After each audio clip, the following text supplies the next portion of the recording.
Before Majestic 12. During the years following World War II, the government of the United States was confronted with a series of events which were to change beyond prediction its future, and with it the future of humanity.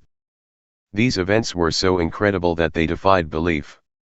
A stunned President Truman and his top military commanders found themselves virtually impotent after having just won the most devastating and costly war in history.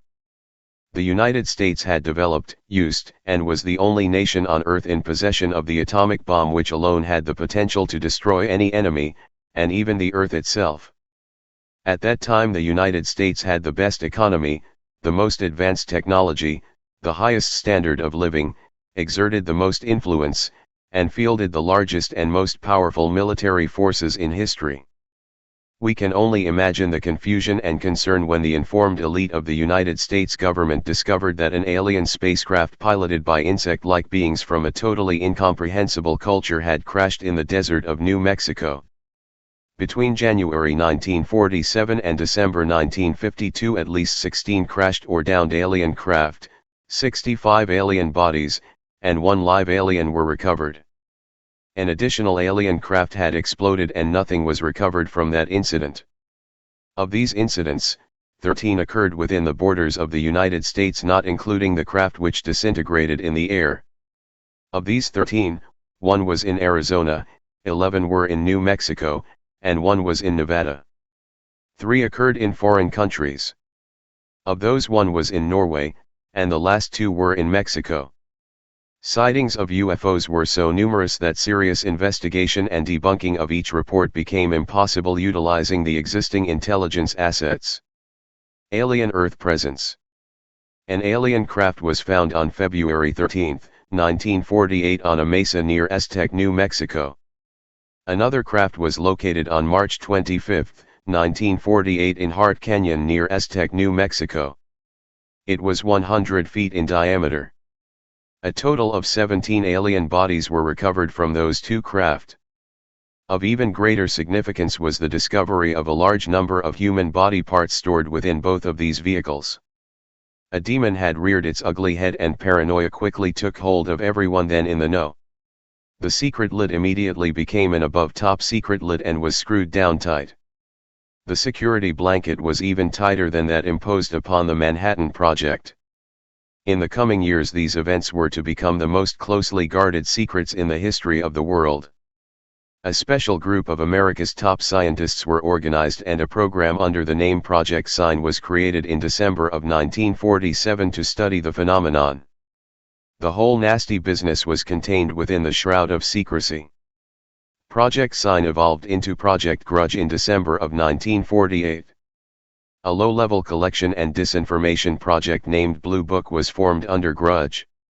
16 volumes were to come out of Grudge, including the controversial Grudge 13, which I and Bill English saw, read, and revealed to the public. Blue teams were put together to recover the crashed discs and dead or alive aliens. The Blue teams were later to evolve into Alpha teams under Project Pounce and Project Pluto-UB. During these early years, the United States Air Force and the CIA exercised complete control over the alien secret. In fact, the CIA was formed by Presidential Executive Order first as the Central Intelligence Group for the express purpose of dealing with the alien presence. Later, the National Security Act, NSA, was established to oversee the intelligence community and especially the alien endeavor.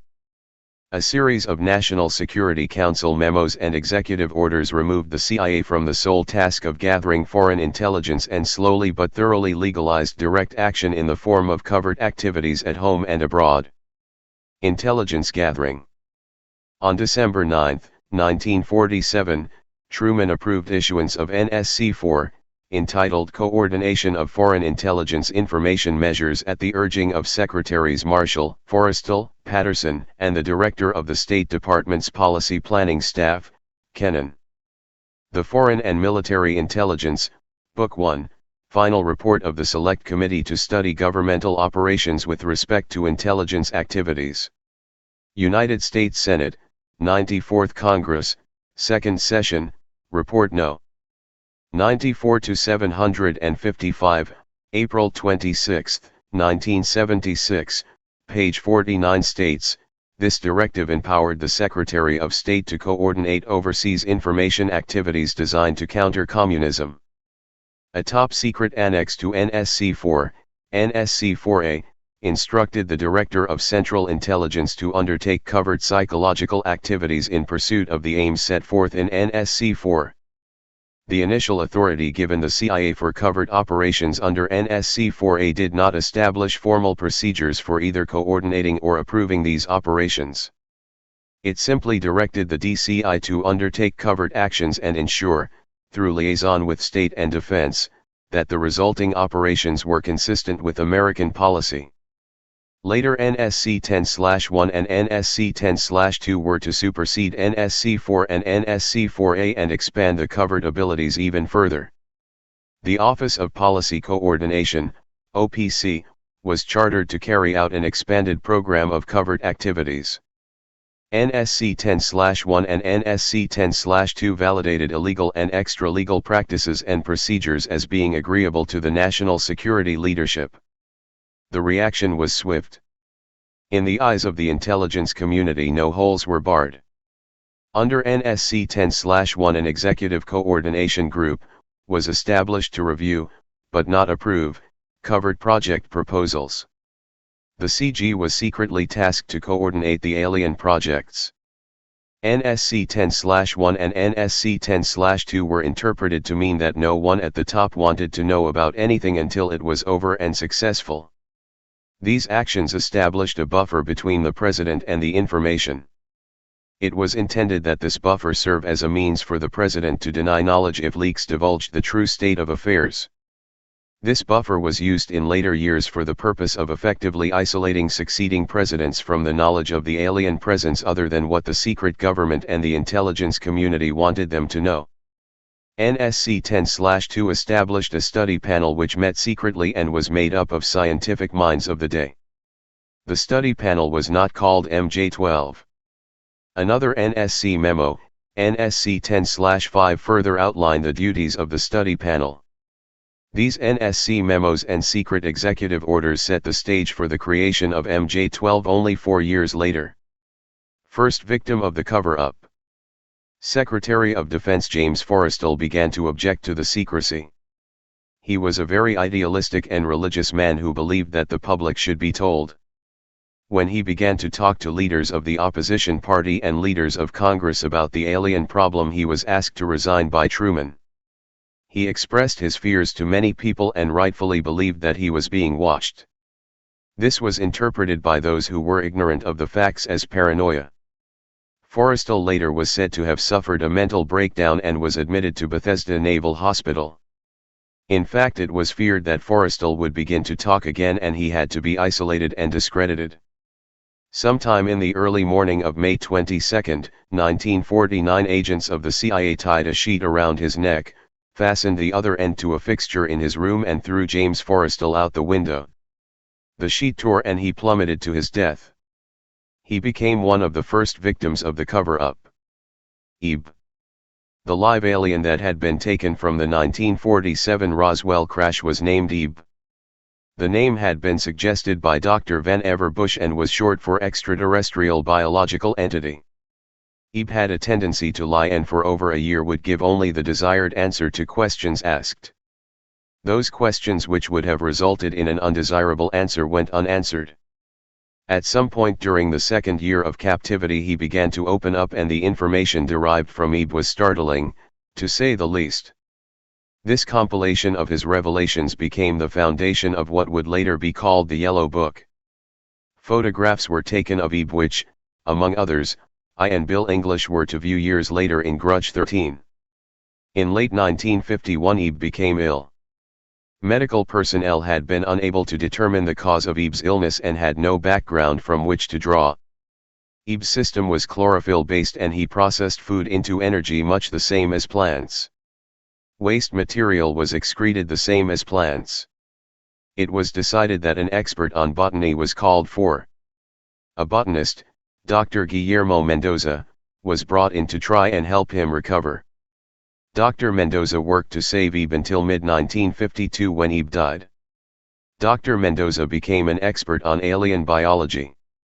In a futile attempt to save Eve and to gain favor with this technologically superior alien race, the United States began broadcasting a call for help early in 1952 into the vast regions of space. The call went unanswered, but the project continued as an effort of good faith. Creation of the NSA. President Truman created the super-secret National Security Agency by secret executive order on November 4, 1952.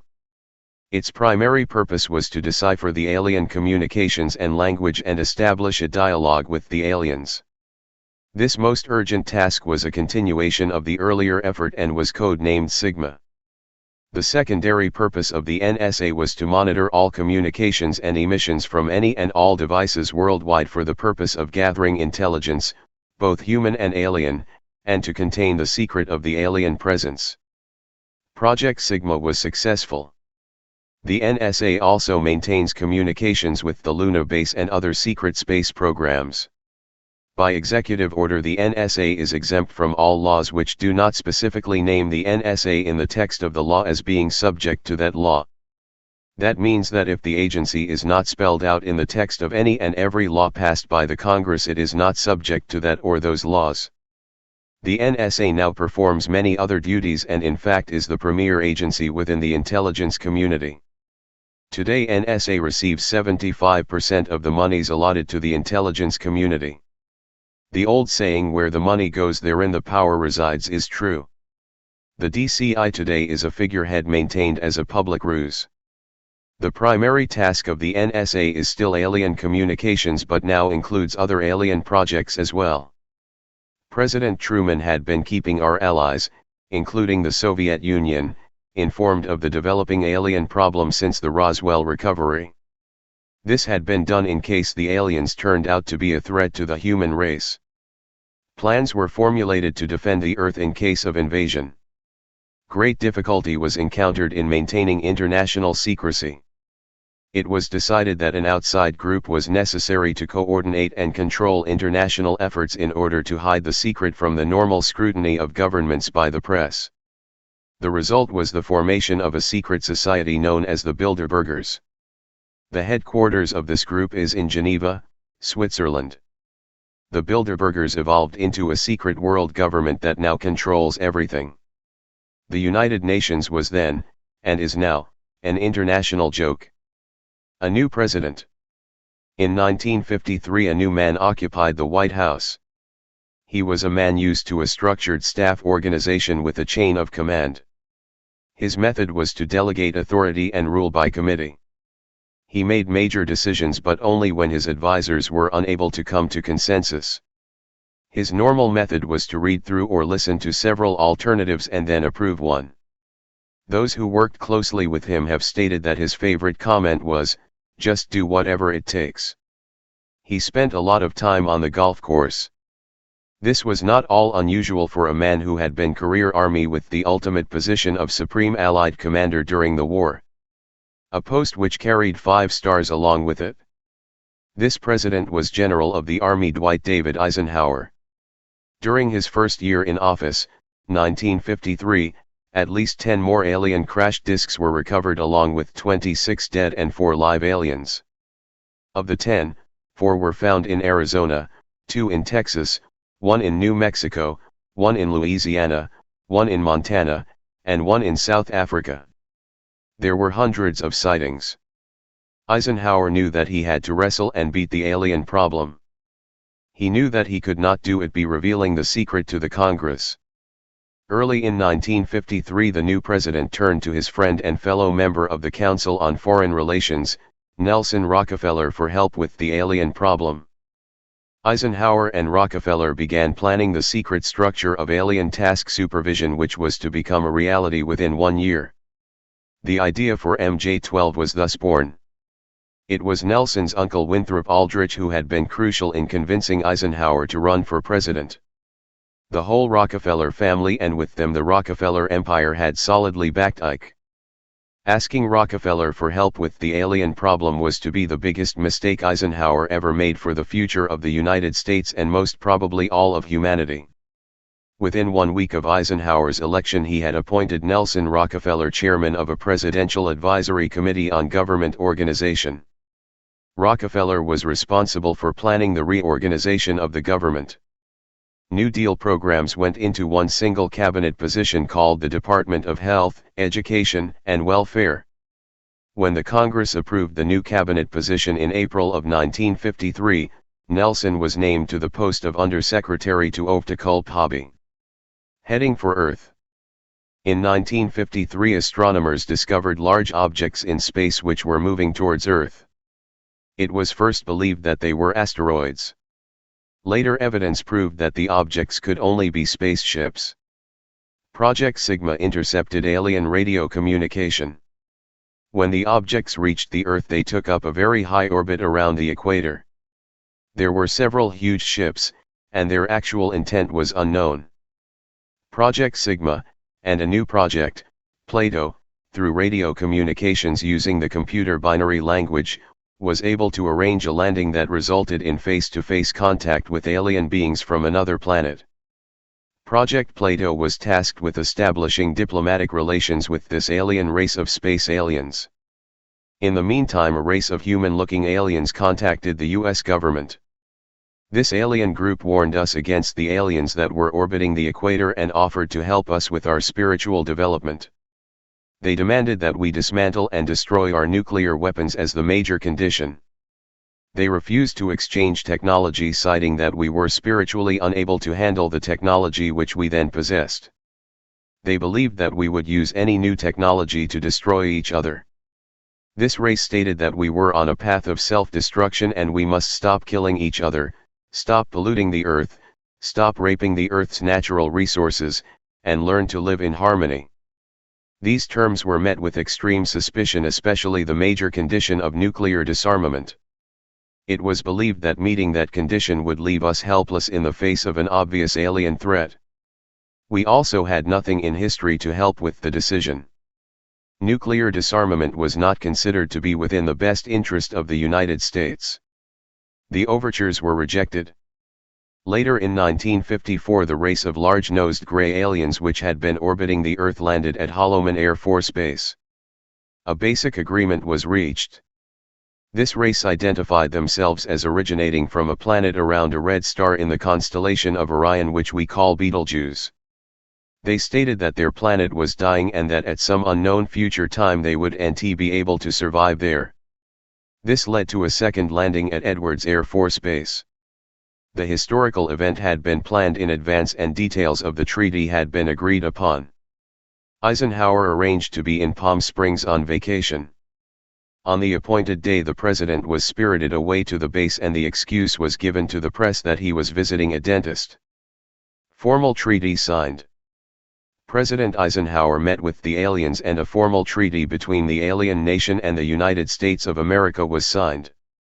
We then received our first alien ambassador from outer space. His name and title was His Omnipotent Highness Krll, pronounced Krill. In the American tradition of disdain for royal titles, he was secretly called the original hostage Krll. You should know that the alien flag is known as the trilateral insignia. It is displayed on their craft and worn on their uniforms. Both of these landings and the second meeting were filmed. The films exist today. The treaty stated, the aliens would not interfere in our affairs and we would not interfere in theirs. We would keep their presence on Earth a secret. They would furnish us with advanced technology and would help us in our technological development. They would not make any treaty with any other Earth nation. They could abduct humans on a limited and periodic basis for the purpose of medical examination and monitoring of our development, with the stipulation that the humans would not be harmed, would be returned to their point of abduction, that the humans would have no memory of the event, and that the alien nation would furnish MJ-12 a list of all human contacts and abductees on a regularly scheduled basis. It was agreed that each nation would receive the ambassador of the other for as long as the treaty remained in force. It was further agreed that the alien nation and the United States would exchange 16 personnel each to the other with the purpose of learning, each of the other. Underground bases. The alien guests would remain on Earth and the human guests would travel to the alien point of origin for a specified period of time, then return, at which point a reverse exchange would be made. It was also agreed that bases would be constructed underground for the use of the alien nation and that 2 bases would be constructed for the joint use of the alien nation and the United States government. Exchange of technology would take place in the jointly occupied bases. These alien bases would be constructed under Indian reservations in the Four Corners area of Utah, New Mexico, Arizona, and Colorado, and one would be constructed in Nevada in the area known as S4, located approximately 7 miles south of the western border of Area 51. All alien bases are under complete control of the Department of Naval Intelligence, and all personnel who work in these complexes receive their checks from the Navy. Construction of the bases began immediately, but progress was slow until large amounts of money were made available in 1957. Work continued on the Yellow Book, Area 51 and S4. Project Red Light was formed and experimentation in test flying alien aircraft was begun in earnest. A super top secret facility was built at Groom Lake in Nevada in the midst of the weapons test range. It was code-named Dreamland. The installation was placed under the Department of the Navy, and clearance of all personnel required Q clearance as well as executive, presidential, approval. This is ironic due to the fact that the President of the United States does not have clearance to visit the site. The alien base and exchange of technology actually took place in an area known as S4. Area S4 was code-named the Dark Side of the Moon. The Army was tasked to form a super-secret organization to furnish security for all alien task projects. This organization became the National Reconnaissance Organization based at Fort Carson, Colorado. The specific teams trained to secure the projects were called Delta. A second project code-named Snowbird was promulgated to explain away any sightings of the red light crafts as being Air Force experiments. The Snowbird crafts were manufactured using conventional technology and were flown for the press on several occasions. Project Snowbird was also used to debunk legitimate public sightings of alien craft, UFOs. Project Snowbird was very successful and reports from the public declined steadily until recent years. Secret funding. A multi-million-dollar secret fund was organized and kept by the military office of the White House. This fund was used to build over 75 deep underground facilities. Presidents who asked were told the fund was used to build deep underground shelters for the president in case of war. Only a few were built for the president. Millions of dollars were funneled through this office to MJ-12 and then out to the contractors, and was used to build top-secret alien bases as well as top-secret deep underground military bases, and facilities promulgated by Alternative 2, throughout the nation. President Johnson used this fund to build a movie theater and pave the road on his ranch. He had no idea of its purpose. The secret White House Underground Construction Fund was set up in 1957 by President Eisenhower. The funding was obtained from Congress under the guise of construction and maintenance of secret sites where the president could be taken in case of military attack, presidential emergency sites. The sites are literally holes in the ground, deep enough to withstand a nuclear blast, and are outfitted with state-of-the-art communications equipment. To date there are more than 75 sites spread around the country which were built using money from this fund. The Atomic Energy Commission has built at least an additional 22 underground sites. The location and everything to do with these sites were and are considered and treated as top secret. The money was and is in control of the military office of the White House, and was and is laundered through a circuitous web that even the most knowledgeable spy or accountant cannot follow. As of 1980, only a few at the beginning and end of this web knew what the money was for. At the beginning were Representative George Mahone, of Texas, and the chairman of the House Appropriations Committee and of its Defense Subcommittee, and Representative Robert Sykes, of Florida, chairman of the House Appropriations Military Construction Subcommittee. Today it is rumored that House Speaker Jim Wright controls the money in Congress and that a power struggle is underway to remove him. At the end of the line were the President, MJ-12, the Director of the Military Office, and a commander at the Washington Navy Yard. The money was authorized by the Appropriation Committee, who allocated it to the Department of Defense as a top-secret item in the Army construction program. The Army, however, could not spend it and in fact did not even know what it was for. Authorization to spend the money was in reality given to the Navy. The money was channeled to the Chesapeake Division of the Navy engineers, who did not know what it was for either. Not even the commanding officer, who was an admiral, knew what the fund was to be used for. Only one man, a Navy commander, who was assigned to the Chesapeake Division but in reality was responsible only to the military office of the White House, knew of the actual purpose, amount, and ultimate destination of the top-secret fund. The total secrecy surrounding the fund meant that almost every trace of it could be made to disappear by the very few people who controlled it. There has never been and most likely never will be an audit of this secret money. Large amounts of money were transferred from the top-secret fund to a location at Palm Beach, Florida that belongs to the Coast Guard called Peanut Island. The island is adjacent to property which was unwed by Joseph Kennedy. The money was said to have been used for landscaping and general beautification.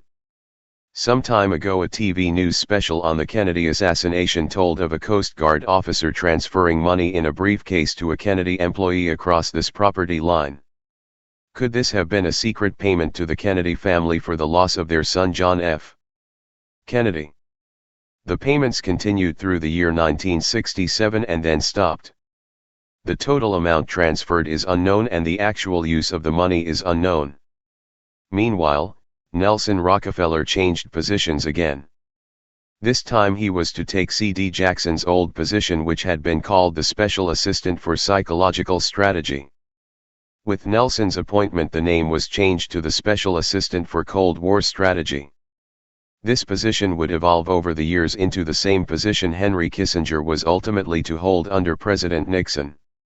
Officially, he was to give advice and assistance in development of increased understanding and cooperation among all peoples. The official description was a smokescreen for security. He was the presidential coordinator for the intelligence community. In his new post, Rockefeller reported directly, and only, to the president. He attended meetings of the Cabinet, the Council on Foreign Economic Policy, and the National Security Council, which was the highest policy-making body in the government. Nelson Rockefeller was also given a second important job as the head of a secret unit called the Planning Coordination Group, which was formed under NSC 5412/1 in March of 1955. The group consisted of different ad hoc members depending on the subject of the agenda. The basic members were Rockefeller, a representative of the Department of State, and the Director of Central Intelligence. It was soon called the 3412 Committee of the Special Group. NSC 5412/1 established the rule that covert operations were subject to approval by an executive committee, whereas in the past these operations were initiated solely on the authority of the Director of Central Intelligence. Founding of MJ-12. By Secret Executive Memorandum, NSC 5410, Eisenhower had preceded NSC 5412/1 in 1954 to establish a permanent committee, not ad hoc, to be known as Majority 12, MJ-12, to oversee and conduct all covert activities concerned with the alien question. NSC 5412/1 was created to explain the purpose of these meetings when Congress and the press became curious. Majority 12 was made up of Nelson Rockefeller, the Director of the CIA Allen Welsh Dulles, the Secretary of State John Foster Dulles, the Secretary of Defense Charles E. Wilson, the Chairman of the Joint Chiefs of Staff Admiral Arthur W. Radford, the Director of the FBI J. Edgar Hoover, and 6 men from the Executive Committee of the Council on Foreign Relations known as the Wise Men.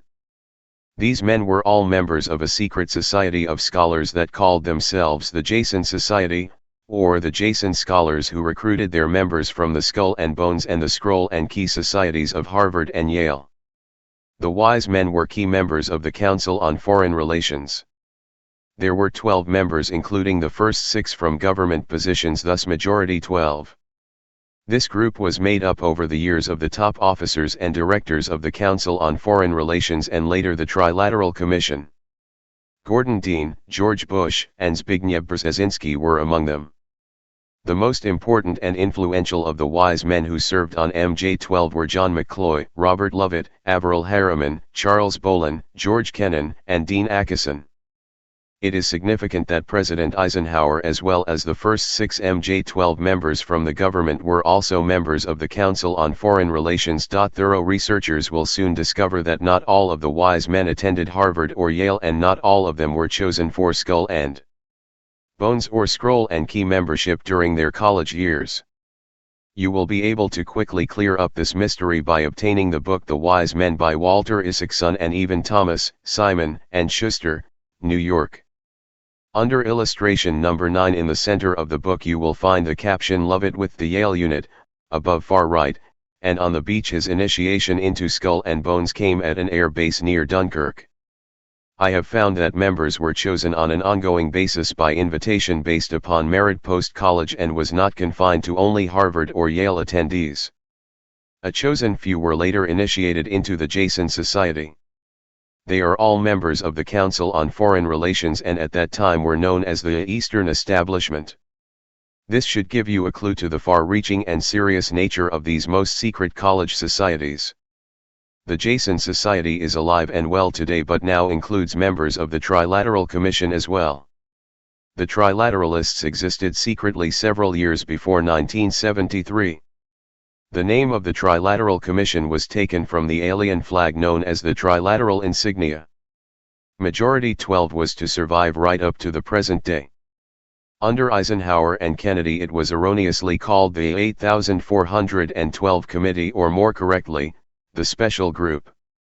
In the Johnson administration it became the 303 Committee because the name 5412 had been compromised in the book The Secret Government. Actually NSC 5412/1 was leaked to the author to hide existence of NSC 5410. Under Nixon, Ford, and Carter it was called the 40 Committee, and under Reagan, it became the Pi 40 Committee. Over all those years only the name changed. Deception and mutilations. By 1955 it became obvious the aliens had deceived Eisenhower and had broken the treaty. Mutilated humans were being found along with mutilated animals all across the United States. It was suspected that the aliens were not submitting a complete list of human contacts and abductees to MJ-12 and it was suspected that not all abductees had been returned. The Soviet Union was suspected of interacting with them and this proved to be true. It was learned that the aliens had been and were then manipulating masses of people through secret societies, witchcraft, magic, the occult, and religion. After several Air Force combat air engagements with alien craft it also became apparent that our weapons were no match against them.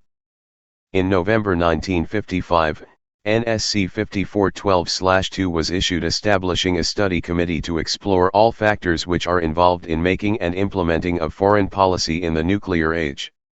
This was only a blanket of snow that covered the real subject of study, the alien question. The study group.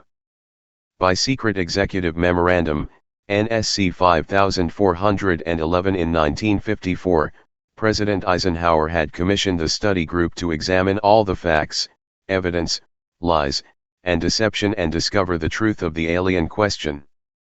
NSC 5412/2 was only a cover that had become necessary when the press began inquiring as to the purpose of regular meetings of such important men. The first meetings began at Quantico Marine Base. The study group was made up of 35 members of the Council on Foreign Relations. Secret scholars known as the Jason Society of the Jason Scholars. Dr. Edward Teller was invited to participate. Dr. Zbigniew Brzezinski was the study director for the first 18 months. Dr. Henry Kissinger was chosen as the group's study director for the second 18 months. Nelson Rockefeller was a frequent visitor during the study.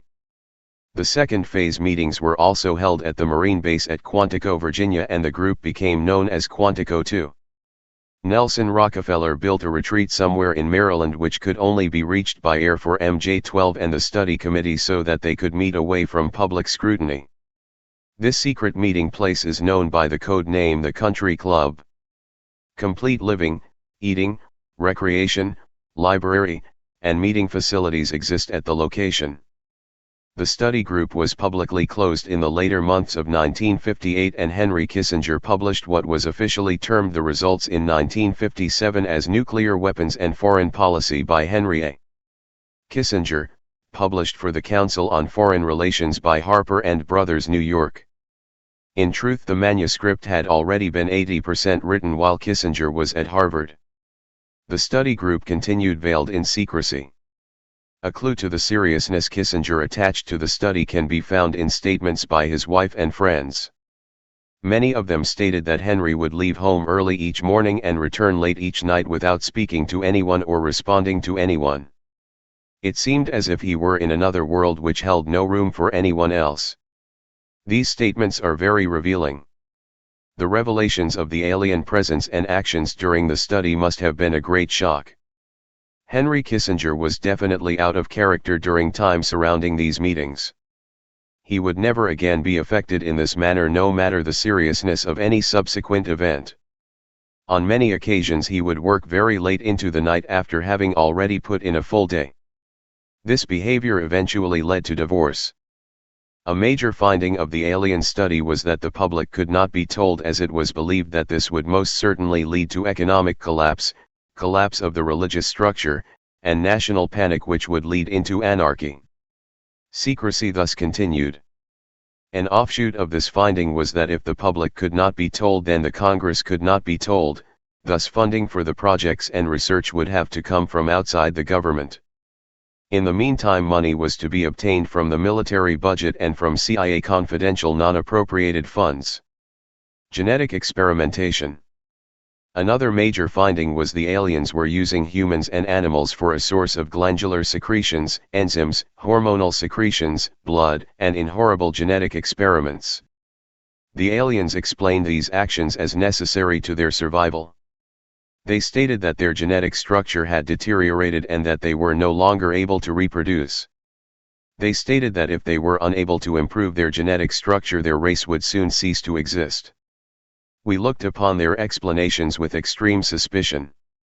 Since our weapons were literally useless against the aliens, MJ-12 decided to continue friendly diplomatic relations with them until such time as we were able to develop a technology which would enable us to challenge them on a military basis. Overtures would have to be made to the Soviet Union, and other nations, to join forces for the survival of humanity. In the meantime, plans were developed to research and construct two weapons systems using conventional and nuclear technology which would hopefully bring us to parity. The results of the research were Projects Joshua and Excalibur. Joshua was a weapon captured from the Germans which at that time was capable of shattering 4 thick armor plate at a range of 2 miles using low-frequency sound waves, and it was believed that this weapon would be effective against the alien craft and beam weapons. Excalibur was a weapon carried by missile not to exceed 30,000 feet AGL, not to deviate from designated target more than 50 meters, would penetrate 1,000 meters of tufa hard-packed soil such as that found in New Mexico, would carry a 1 megaton warhead, and was intended for use in destroying the aliens in their underground bases. Joshua was developed successfully but never used to my knowledge. Excalibur was not pushed until recent years, and now there is an unprecedented effort to develop this weapon.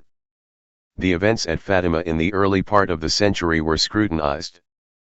On suspicion that it was alien manipulation, an intelligence operation was put into motion to penetrate the secrecy surrounding the event. The United States utilized its Vatican moles that had been recruited and nurtured during World War II and soon obtained the entire Vatican study, which included the prophecy.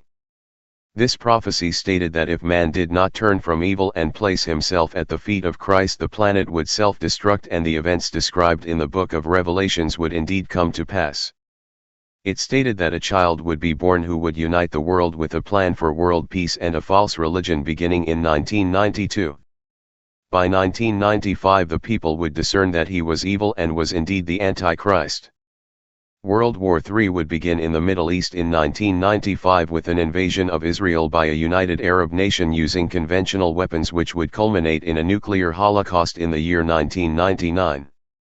Between 1999 and 2003, most of the life on this planet would suffer horribly and die as a result. The return of Christ would occur in the year 2011. When the aliens were confronted with this finding, they confirmed that it was true. The aliens explained that they had created us through hybridization and had manipulated the human race through religion, Satanism, witchcraft, magic, and the occult. They further explained that they were capable of time travel and the events would indeed come to pass. Later exploitation of alien technology by the United States and the Soviet Union utilizing time travel confirmed the prophecy. The aliens showed a hologram which they claimed was the actual crucifixion of Christ, which the government filmed. We did not know whether to believe them or not. Were they using genuine religions to manipulate us, or were they indeed the source of our religions with which they had been manipulating us all along? Or was this the beginning of the genuine end times and the return of Christ which had been predicted in the Bible? No one knew the answer. A symposium was held in 1957 which was attended by some of the greatest scientific minds then living. They reached the conclusion that by or shortly after the year 2000 the planet would self-destruct due to increased population and man's exploitation of the environment without any help from God or the aliens. Alternatives 1, 2, and 3. By secret executive order of President Eisenhower, the Jason scholars were ordered to study the scenario and make recommendations called Alternatives 1, 2, and 3. Alternative 1 was to use nuclear devices to blast holes in the stratosphere from which the heat and pollution would escape into space. Change the human cultures from that of exploitation into cultures of environmental protection. Of the three, this was decided to be the least likely to succeed due to the inherent nature of man and the additional damage the nuclear explosions would themselves create. Alternative 2 was to build a vast network of underground cities and tunnels in which a select representation of all cultures and occupations would survive and carry on the human race. The rest of humanity would be left to fend for themselves on the surface of the planet. Alternative 3 was to exploit the alien and conventional technology in order for a select few to leave the Earth and establish colonies in outer space. I am not able to confirm nor deny the existence of batch consignments of human slaves which would be used for the manual labor in the effort as part of the plan. The Moon, code-named Adam, would be the object of primary interest, followed by the planet Mars, code-named Eve. As a delaying action, all three alternatives included birth control, sterilization, and the introduction of deadly microbes to control or slow the growth of the Earth's population. AIDS is only one result of these plans. There are others. It was decided, since the population must be reduced and controlled, that it would be in the best interest of the human race to rid ourselves of the undesirable elements of our society. The joint US and Soviet leadership dismissed Alternative 1 but ordered work to begin on Alternative 2 and 3 virtually at the same time. In 1959, the Rand Corporation hosted a deep underground construction symposium. In the symposium report, machines are pictured and described which could bore a tunnel 45 feet in diameter at the rate of 5 feet per hour. It also displays pictures of huge tunnels and underground vaults containing what appear to be complex facilities and possibly even cities. It appears that the previous 5 years of all-out underground construction had made significant progress by that time. The ruling powers decided that one means of funding the alien-connected and other black market projects was to corner the illegal drug market. A young ambitious member of the Council on Foreign Relations was approached. His name is George Bush, who at the time was president and CEO of Zapata Oil based in Texas. Zapata Oil was experimenting with the new technology of offshore drilling. It was correctly thought that the drugs could be shipped from South America to the offshore platforms by fishing boat, where it would then be taken to shore by the normal transportation used for supplies and personnel. By this method, no customs or law enforcement agency would subject the cargo to search. George Bush agreed to help and organized the operation in conjunction with the CIA. The plan worked better than anyone had thought and has since expanded worldwide, and there are now many other methods of bringing the illegal drugs into the country. It must always be remembered though that George Bush began sale of drugs to our children. The CIA now controls all the world's illegal drug markets. The real space program.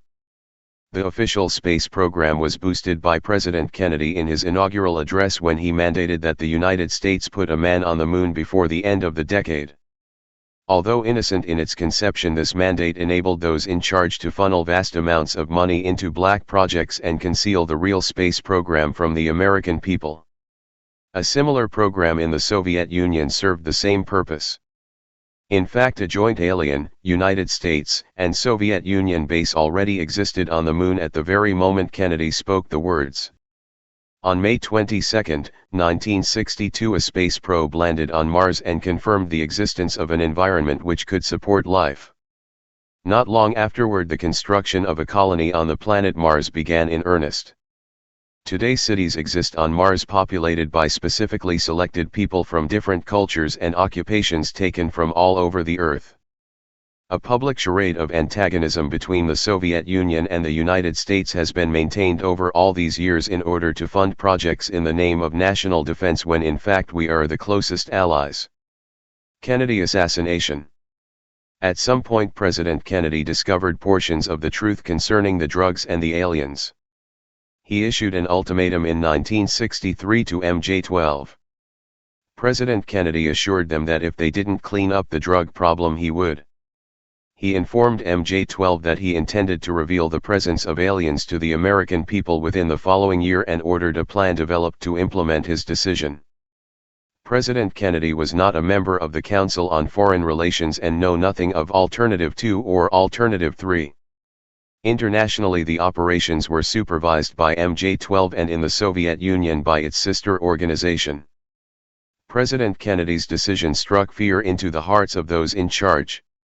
His assassination was ordered by the Policy Committee and the order was carried out by agents of MJ-12 in Dallas. President John F. Kennedy was murdered by the Secret Service agent who drove his car in the motorcade, and the act is plainly visible in the film. Watch the driver and not Kennedy when you view the film. All of the witnesses who were close enough to the car to see William Greer shoot Kennedy were themselves all murdered within the next 2 years of the event.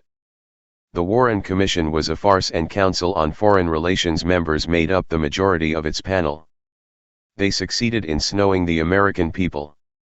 Many other patriots who attempted to reveal the alien secret have also been murdered throughout the intervening years.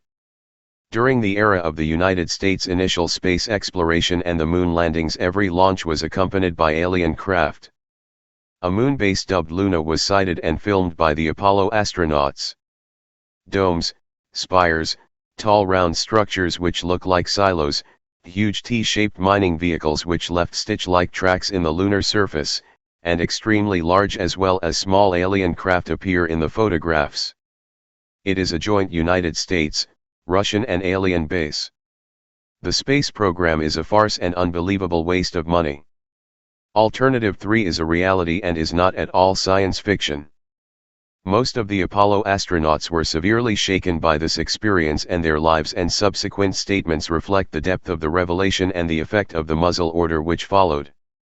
They were ordered to remain silent or suffer extreme penalty, death, which was termed an expediency. One astronaut actually did talk to the British producers of the TV expose Alternative 3, confirming many of the allegations. In the book Alternative 003, the pseudonym Bob Grodin was used in place of the astronaut's identity. It was also stated that he committed suicide in 1978. This cannot be validated by any source, and I believe that several so-called facts in the book are disinformation. I firmly believe that this disinformation is a result of pressure put upon authors and is meant to nullify the effect upon the populace of the British TV expose entitled Alternative 3. The headquarters of the international conspiracy is in Geneva, Switzerland. The ruling body is made up of representatives of the governments involved as well as the executive members of the group known as the Bilderbergers. Meetings are held by the Policy Committee when necessary on a nuclear submarine beneath the polar ice cap. The secrecy is such that this was the only method which would ensure that the meetings would not be bugged. I can say that the book is at least 70% true from my own knowledge and the knowledge of my sources. I believe that the disinformation was an attempt to compromise the British TV expose with information which could be proven false, just as the Eisenhower briefing document was released here in the US under the contingency plan Majestic 12, and which can also be proven false. Alien spacecraft. Since our interaction with the aliens began, we have come into possession of technology beyond our wildest dreams. A craft named Aurora exists at Area 51 which makes regular trips into space. It is a one-stage ship called a TOF, Trans-Atmospheric Vehicle, and it can take off from the ground using a 7-mile runway, go into high orbit, return on its own power, and land on the same runway.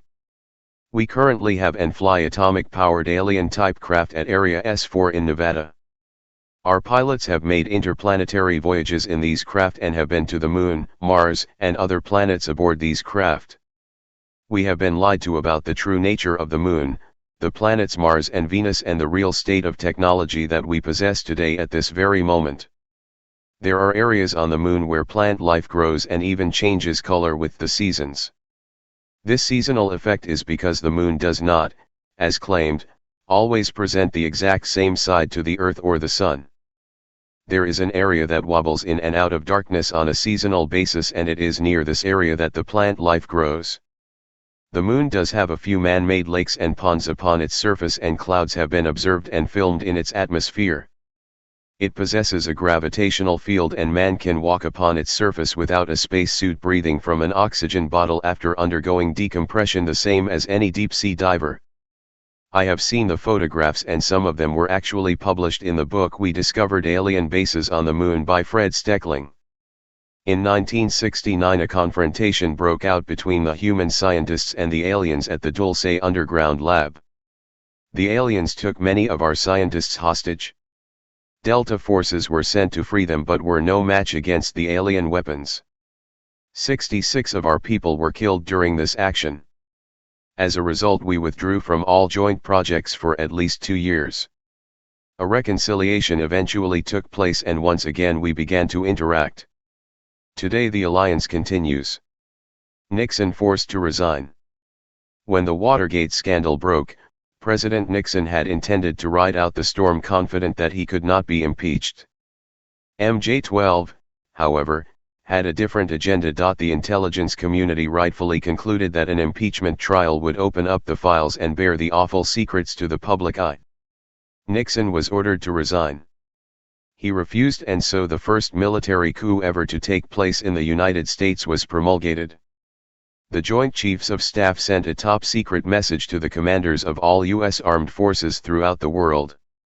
It stated, "Upon receipt of this message you will no longer carry out any orders from the White House. Acknowledge receipt." This message was sent a full 5 days before Nixon conceded and announced publicly that he would resign. I personally saw this message. When I asked my commanding officer what he would do, as obviously the order violated the Constitution, I was told, "I guess I will wait to see if any orders come from the White House and then I will decide." I did not see any communication from the White House, but that does not mean that none was sent. During all the years that this has been happening, the Congress and the American people have seemed to know instinctively that something was not right. When the Watergate scandal surfaced, they jumped on the bandwagon and everyone thought that the agencies would be cleaned out. President Ford organized the Rockefeller Commission to do the job. At least that is what everyone thought. His real purpose was to head off the Congress and keep the cover-up going. Nelson Rockefeller, who headed the commission investigating the intelligence community, was a member of the Council on Foreign Relations and was the one who helped Eisenhower build the MJ-12 power structure. Rockefeller uncovered only enough to keep the hounds at bay. He threw the Congress few bones and the cover-up rolled merrily along as always. Later Senator Church would conduct the famous Church hearings. He also was a prominent member of the Council on Foreign Relations, and he only repeated the Rockefeller Act. Again the cover-up prevailed. When Iran-Contra came along, we thought this time it had to come gushing out. Wrong again. Despite mountains of documents that pointed to drug smuggling and other hidden monsters, the cover-up sailed through. Congress even seemed to go out of its way to duck the issues that were just under the surface. Could it be that Congress knows the whole thing and won't touch it? Are they among the select who have been picked for the Mars colony when the Earth begins to destruct? I cannot even begin to outline the entire financial empire controlled by the CIA, the NSA, and the Council on Foreign Relations that controls and launders money from drugs and intelligence community proprietary ventures, but I can tell you the little that I know. The amount of money is beyond anything you can imagine and is hidden in a vast networks of banks and holding companies. You should first begin to look at the J. Henry Schroeder Banking Corporation, the Schroeder Trust Company, Schroders Limited, London, Helbert Wag Holdings, Ltd., J. Henry Schroeder Wag & Co., Ltd., Schroeder Gebruder & Company, Germany, Schroeder Munchmeyer Hengst & Company, Castle Bank and its holding companies, the Asian Development Bank, and the Nugan Hand Octopus of banks and holding companies. Contingency Plan. A contingency plan was formulated by MJ-12 to throw everyone off the trail should they come close to the truth. The plan was known as Majestic 12. It was implemented with the release by Moore, Shandera, and Friedman of the purported genuine Eisenhower briefing document. The document is a fraud. The document lists the executive order as #092447. A number which does not exist and will not exist for quite a long time at the present rate. Truman wrote executive orders in the 9,000 range, Eisenhower wrote in the 10,000 range, Ford was up to the 11,000 bracket, and Reagan got only into the 12,000 numbers. Executive orders are numbered consecutively, no matter who occupies the White House, for reasons of continuity, record keeping, and to prevent confusion. The executive order is only one of several fatal flaws contained within the document. The plan so far has thrown the entire research community off the trail for several years and has resulted in the wasted expenditure of money looking for information which does not exist. It resulted in a total waste of a grant by the Fund for UFO Research of $16,000 which was given to Stanton Friedman to research the information. Many thousands of man-hours have gone into looking for a red herring. If you doubt the secret government's ability to run you through the rose garden, you had better think again. Another contingency plan is in force and is working upon you today. It is the plan to prepare the public for eventual confrontation with an alien race. The public is being bombarded with movies, radio, advertising, and TV depicting almost every aspect of the true nature of the alien presence. This includes the good and the bad. Look around and pay attention. The aliens are planning to make their presence known and the government is preparing you for it so that there will be no panic. The worst contingency plan has also been implemented and is at work right now. For many years now they have been importing drugs and selling them to the people and mainly the poor and minorities. Social welfare programs were put into place to create a dependent non-working element of our society. They began to remove the social welfare programs in order to develop a large criminal class that did not exist in the 50s and early 60s. They encouraged the manufacture and importation of deadly military firearms for the criminal element to use. This was intended to foster a feeling of insecurity which would lead the American people to voluntarily disarm themselves by passing laws against firearms. Incidents were to be staged to speed up the process. By using drugs and hypnosis in a process called Orion on mental patients, the CIA inculcated the desire in these people to open fire on schoolyards and inflame the anti-gun lobby. This plan is well underway and so far is working as planned. This plan must not succeed. Martial law and concentration camps. Due to the wave of crime sweeping the nation, they will convince the American people a state of anarchy exists within the major cities.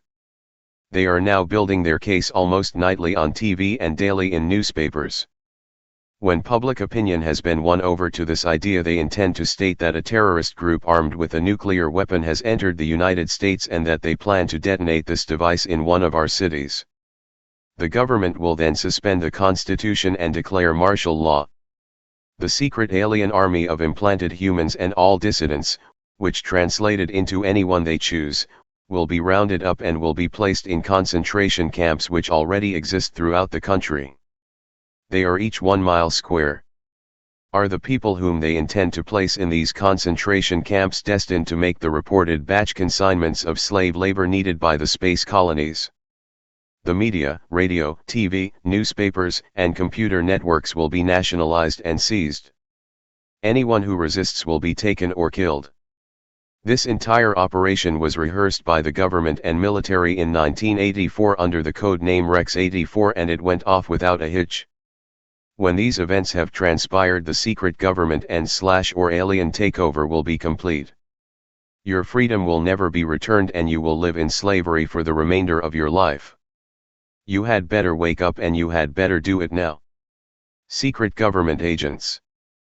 Phil Klass is an agent of the CIA, and this was stated in the documents I saw between 1970 and 1973. One of his jobs as an aviation expert was to debunk everything to do with UFOs.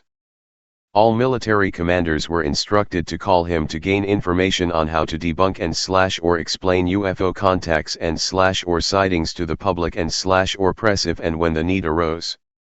William Moore, Jamie Shandera, and Stanton Friedman are either witting, with knowledge, or unwitting, being used without knowledge, agents of the secret government. I prefer to believe that they are unwitting, although William Moore's reported us of a Defense Investigation Service ID card and his reported self-confession to Lee Graham that he was an agent of the government makes me seriously doubt it, if the reports are true. Lee Graham called me at my home, and when asked, he confirmed that Moore had indeed done this.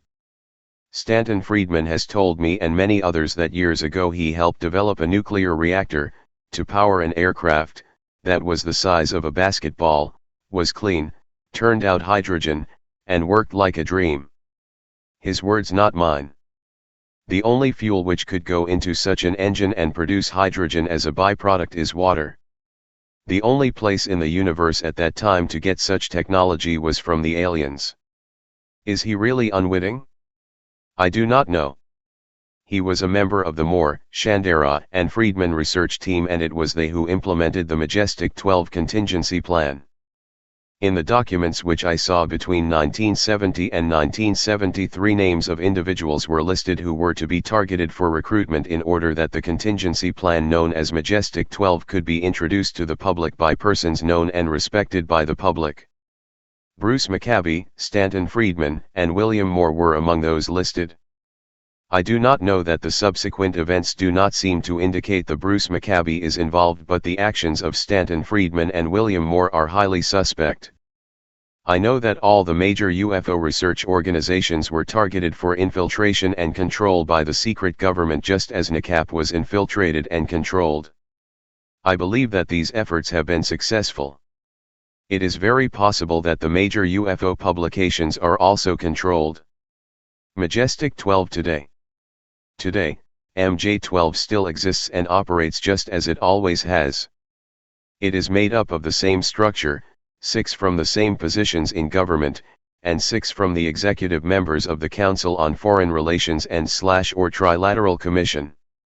The majority agency for joint intelligence is publicly known as the Senior Interagency Group, SIG. In closing, it is most important to understand that the Council on Foreign Relations and its offshoot the Trilateral Commission not only control but own this country. Long before World War II they were instrumental in helping to decide policy for the United States government. The Council on Foreign Relations, Trilateral Commission, and their foreign counterparts report to Bilderbergers. Almost every high-level government and military official of any consequence since World War II, including presidents, have been members of the Council on Foreign Relations and/or Trilateral Commission.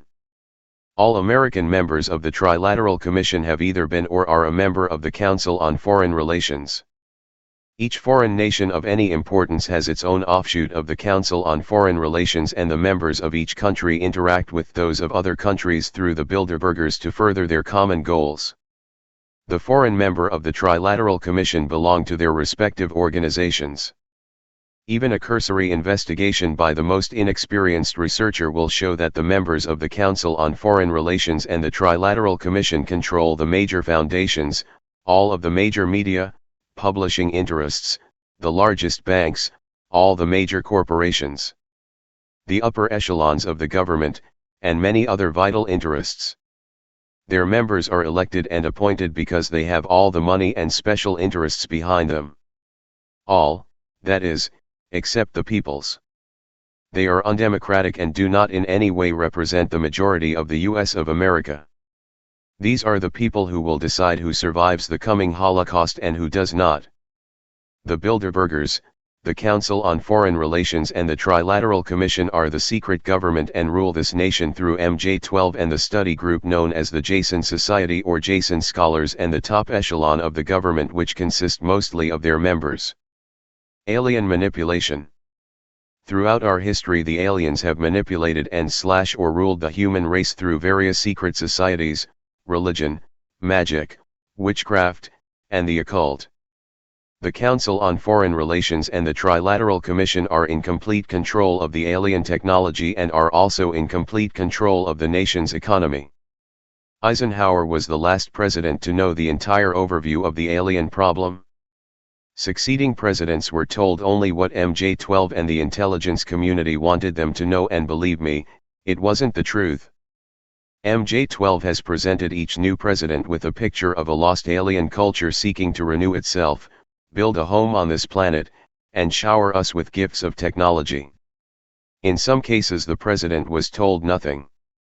Each president in turn has bought the story, or no story at all, hook, line and sinker. Meanwhile innocent people continue to suffer unspeakable horrors at the hands of alien and human scientists who are engaged in barbarous research that would make even the Nazis look like Sunday school children. As if that is not enough, many people end up as food for the insatiable alien appetite for biological enzymes, glandular hormonal secretions, and blood. Many people are abducted and are sentenced to live with psychological and physical damage for the rest of their lives. In the documents I saw, 1 in 40 humans have been implanted with devices the purpose of which I have never discovered. The government believes that the aliens are building an army of human implants which can be activated and turned upon us at will. You should also know that to date we have not even begun to come close to parity with the aliens. Is this technology worth it? The conclusions are inescapable. The secret power structure believes that, because of our own ignorance or by divine decree, planet Earth will self-destruct sometime in the near future. These men sincerely believe that they are doing the right thing in their attempt to save the human race. It is terribly ironic that they have been forced to take as their partner an alien race which is itself engaged in a monumental struggle for survival. Many moral and legal compromises have been made in this joint effort. These compromises were made in error and must be corrected, and those responsible should be made to account for their actions. I can understand the fear and urgency that must have been instrumental in the decision not to tell the public. Obviously I disagree with this decision. Throughout history small but powerful groups of men have consistently felt that they alone were capable of deciding the fates of millions, and throughout history they have been wrong. This great nation owes its very existence to the principles of freedom and democracy. I believe with all my heart that the United States of America cannot and will not succeed in any effort that ignores those principles. Full disclosure to the public should be made, and we should proceed to save the human race altogether. We are being manipulated by a joint human/alien power structure which will result in the total enslavement and/or destruction of the human race. The government has been totally deceived, and we are being manipulated by an alien power which will result in the total enslavement and/or destruction of the human race. We must use any and every means available to prevent this from happening. Something else is happening which is beyond our ability to understand at this time. We must force disclosure of all the facts, discover the truth and act upon the truth. In any case we must force disclosure of the truth, or no matter what happens we will surely deserve it. The situation in which we find ourselves is due to our own actions or inactions over the last 44 years. It is our own fault, and we are the only ones who can change it. Through ignorance or misplaced trust we as a people have abdicated our role as the watchdog of our government. Our government was founded of the people, for the people, by the people. there was no mention or intent to ever abdicate our role and place our total trust in a handful of men who meet secretly and decide our fate for us. In fact, the structure of our government was designed to prevent that from ever happening. If we had done our jobs as citizens, this could never have happened. Most of us are completely ignorant as to even the most basic functions of our government. We have truly become a nation of sheep. Sheep are always eventually led to the slaughter. It is time to stand up in the manner of our forefathers and walk like men. I remind you all, that the Jews of Europe marched to the ovens, after having been warned, believing all the while that the facts could not possibly be true. When the outside world was told of the Holocaust occurring in Hitler's Europe, it was not believed. I state here and now that Hitler was manipulated by these same aliens. I have brought you the truth as I know it. I do not care what you think of me. I have done my duty, and no matter what fate lies in store for me, I can truly meet my Maker with a clear conscience. I believe first in God. The same God my ancestors believed in. I believe in Jesus Christ and that He is my Savior. I believe second in the Constitution of the United States of America as it was written and meant to work. I have given my oath to protect and defend the Constitution of the United States of America against all enemies, foreign and domestic. I intend to fulfill that oath.